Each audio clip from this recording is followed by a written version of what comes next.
Right. Hello, this is Debster and Greg with practical and biblical tips on marriage because when you have a better marriage, Your kids have a better life.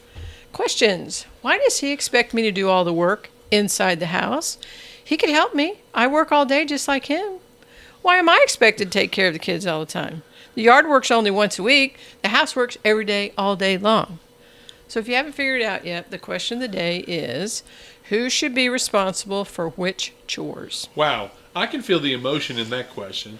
This is from Mary in South Carolina. Debster, did you know why the state of South Carolina is called South Carolina? Well, I guess I'm just going to guess a wild guess here, but I think it's because it's south of North Carolina.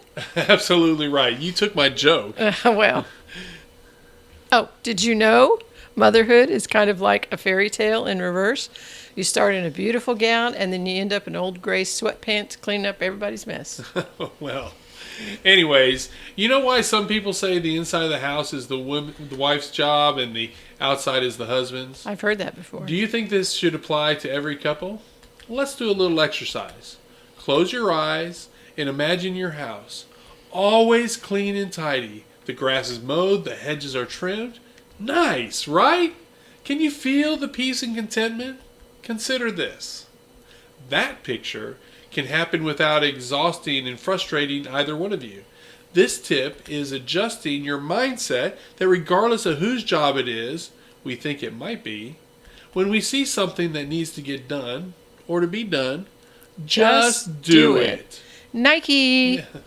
So in reality, we really do fall into patterns. I know for us, Greg helps keep up the house in a tidy way and picked up because he's out in and out frequently during the day. He can adjust his schedule, and he's often home before I am. So he'll vacuum, and he regularly fills and empties the dishwasher. But he accepts that I'm better at the deep cleaning stuff and overall design and organization of the house. I appreciate that. Thank you very much. And over the years, we both worked on the outside of the house, mowing, trimming, weed eating, or painting the lawn furniture whenever is needed. Wait, we interrupt this video for a quick parenting tip. Okay. Greg and I chose not to give our kids chores to do around the house. We didn't. That's maybe surprising to you. Yeah, I know. Many of you are shocked by that. The skills learned through what could be called chores, we chose to call them life skills. And life skills they are. Yes, we taught our children how to cook, load and unload the dishwasher, to dust, to vacuum, to wash their clothes, and to maintain a system for cleaning their rooms. All age appropriate, of course. You know, we wouldn't give them, like we didn't make them clean the whole house when they were 4. No. So that would have been nice, but they didn't do that. Yes, it's just a turn of the phrase, so to speak, but we wanted to help them understand that these were not dreaded chores, that they actually were the types of skills that they would need for life. Of course, they saw right through it, and they complained anyway. They complained a lot. They did, but we weren't trying to fool them. They knew they had chores, just like other kids. You know, we have an interesting story about one of our daughters. As she went off to college, she made a deal with her roommates that if they would create a menu for her, get her a list, and go buy the groceries, that she would cook the meal, or meals, as it might be. But she got them to agree she would be able to keep the leftovers. And why was that? Because that was what she learned at home. Yes. But the problem was that these other young ladies hadn't learned that at their homes, so they didn't know how to cook meals. They didn't know how to wash their own clothes. Maybe they just didn't know and just didn't want to. We don't know. But she'd learned a system, and she learned a skill that served her well. We were fairly impressed by her industrious endeavor, because that was pretty smart. I may be mistaken, Debster, but I seem to remember she even made a few extra bucks by doing the laundry of college classmates. You know, that same daughter, after she was married and had children of her own, called me up one day and thanked us for teaching her to clean up the kitchen as she went along making a meal, putting pots and pans and dishes and utensils into the dishwasher as she was cooking, rather than just pile them all up everywhere to be done later. She recognized that practice really made it easier and gave her peace of mind rather than facing the daunting task of cleaning the whole kitchen afterward when she was tired or wanted to spend time with her family. Yeah, that's absolutely true. That is a tip that I did not learn early in life. And I always hated putting my hand into a sink that had cold water in it because I'd left the dishes in there. Y'all, because we're from Texas, we say that. If you've received any value in our words today, please like and subscribe and tell your friends about us. Thank you. So much about living together in an understanding way comes from choice and intentionality. Because marriage is hard. And so we need to be purposeful, and it makes it less of a hardship and more of a friendship. See what I did there? That was pretty good, dear, actually, yes. Greg, I think this would be a good time to outline another effective tool you can use as a couple to get things done around the house. That tool is called marriage staff meetings. Yes. You know, Debster, the feeling of getting things done and the feeling of joint accomplishment found in the success is a way to build intimacy in your relationship. Yeah, of course, when we say intimacy, we're not talking about sexual intimacy here, at least not in this video. Right, Debster. We're addressing relational intimacy, emotional intimacy, because emotional intimacy is a feeling of closeness and connection with your other half, a sense of knowing another person deeply and of being known. That's true, and of being seen and knowing you are understood and accepted by the person you have chosen to spend your life with. But you know what? It doesn't just happen. Developing and maintaining marriage intimacy requires commitment and time and always work because marriage is hard. Have we said that yet? You want to say it again? Marriage is hard. In our videos, over time, we will offer many strategies, tips, and skills to increase emotional intimacy. But the foundation of emotional intimacy comes from the consistent investing in quality time and sharing and building of making and meeting goals and of seeing the positive fruit of your labor in your connections. Yes, we all wrestle with the external stresses of life, work commitments, arranging and providing transportation for our children's many activities. Happens a lot. Yes, it does. And some of you have too many activities for your kids, but that's another story for another time. Maintaining a house and managing a household. These are all challenges that can take their toll on the intimacy that we feel from our partner or on the closeness that we feel. That's why we're stressing this strategy, because it's imperative to consistently and together manage all those stressors and the challenges, because if we don't manage them, you know what? They'll manage us. So what do we do and what do we mean by marriage staff meetings? Well, it's just like it sounds. A staff meeting, just like the staff meetings you have at work.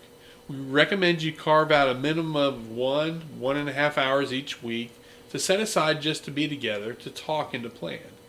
Be intentional. And don't leave it to, maybe we could do it on Wednesday at 7, maybe. Yeah. You need to prioritize it by scheduling it in the calendar and then keep it. If a friend suggests doing something else at that time, tell them, thank you, but I'm busy.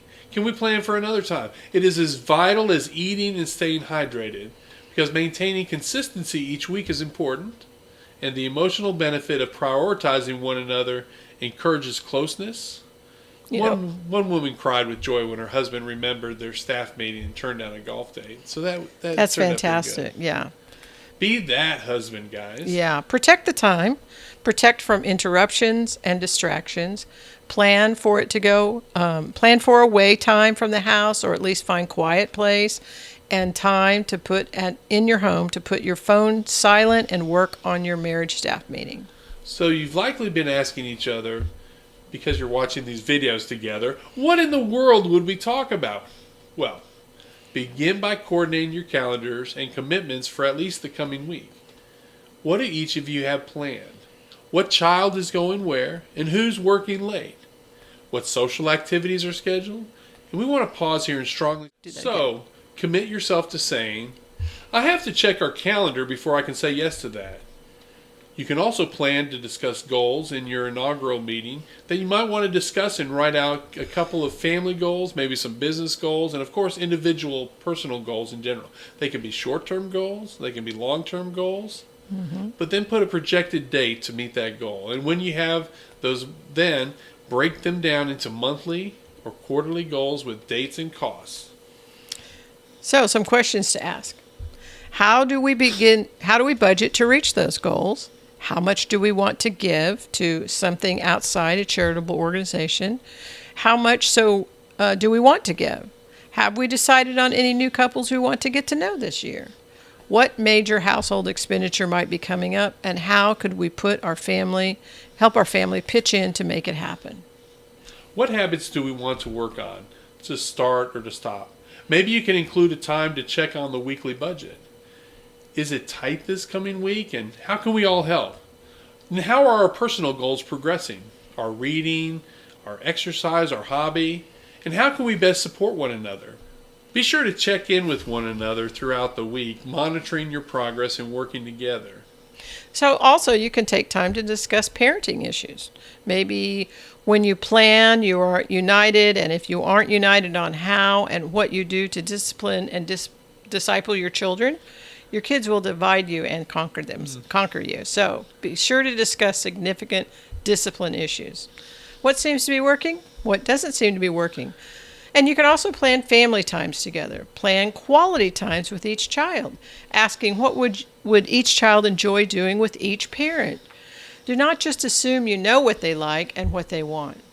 Discuss and agree upon parenting responsibilities and actions for the next week or more. In other words, which kiddo or parent needs more help? Who's needing a break without the kids? That would most of the time be mom. What goals seem reasonable for our child this quarter in the areas of behavior, attitude, and responsibilities? And another good question to ask is how can we work together to achieve those goals? You want to be working together as a united front. Absolutely. Do our kids need a break from activities? Sometimes they do, yes. Do they need more challenges to keep them activated and energized in life? And be sure to listen to your spouse.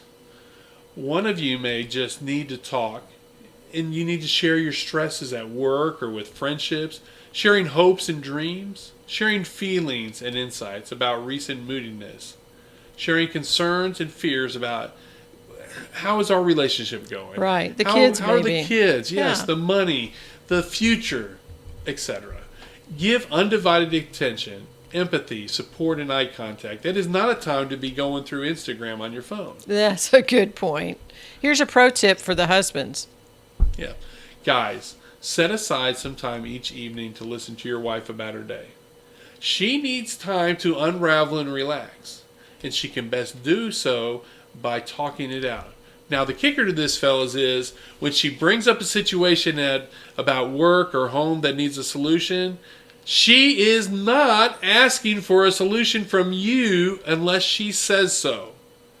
You can think about it how much all day long you can come up with every idea about how you would solve the situation, but keep it to yourself unless she asks for your opinion. That's a really good point. That's good advice. Greg shows that he really loves and honors me in this way by pausing the TV or putting his phone down whenever I want to talk to him.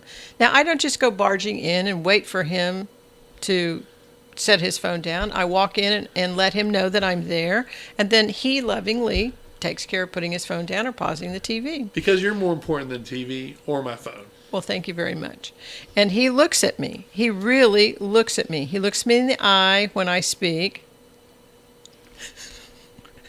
And it really does mean so much to me, even though it seems funny right now. So thank you, Greg. Next, express your needs and your desires lovingly, sharing hopes for the future.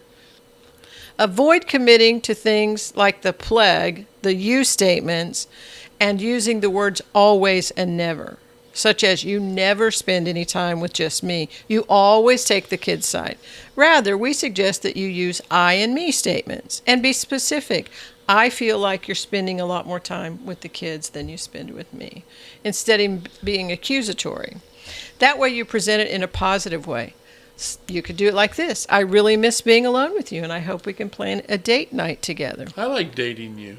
I like dating you. And a matter of fact, you have planned a couple of days for us in the future, not too far away. Yes. It would really, this would be another way to say it would really mean a lot to me if we could agree in front of the kids, but maybe discuss any differences we have in private. We should express appreciation and gratitude for who your spouse is and for what they have done for you. Use your weekly marriage staff meetings as a reminder that your spouse is a blessing to you. Examples. Thanks for your help this week with the kids. I really appreciate your diligence in seeing that things got done around the house. And thank you for joining us today. If you have a question you want answered, reply in the comments. We are Debster and Greg, and we want you to know that there is hope for your marriage. We love y'all, and we want the best for you because when you have a better marriage, Your kids will have a better life. here are some more videos to answer your questions.